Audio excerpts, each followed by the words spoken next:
खुलुमबाय बे समाव मोनसे जर'खा खौरां सिमेन्टसापरि बागगाव गामिनि दिनाराम सैकियानि बिसि अमिया सैकिया 55खौ गामिसेनिनो भगिराम बरानि बिसि मीनाक्षी बरा 46आ गोबौ सिखाजों खर' दाननानै गोब्राब जखम खालामदों।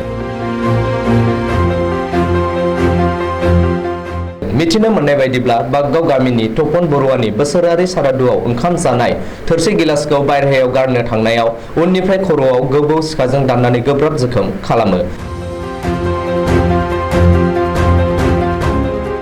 बेलासिनि 3:20 रिंगायाव जानाय जाथायनि दायनिगिरिनि हेंथायै सिमेन्टसापरि पुलिस थानायाव एजाहार होनाय जायो आरो दायनिगिरिखौ पुलिसा न'निफ्राय एरेस्ट खालामनानै लाङो। जोखोम जानाय आइजोखौ फाहामथायनि थाखाय देहा फाहामसालियाव दैथायहरनाय जाबाय।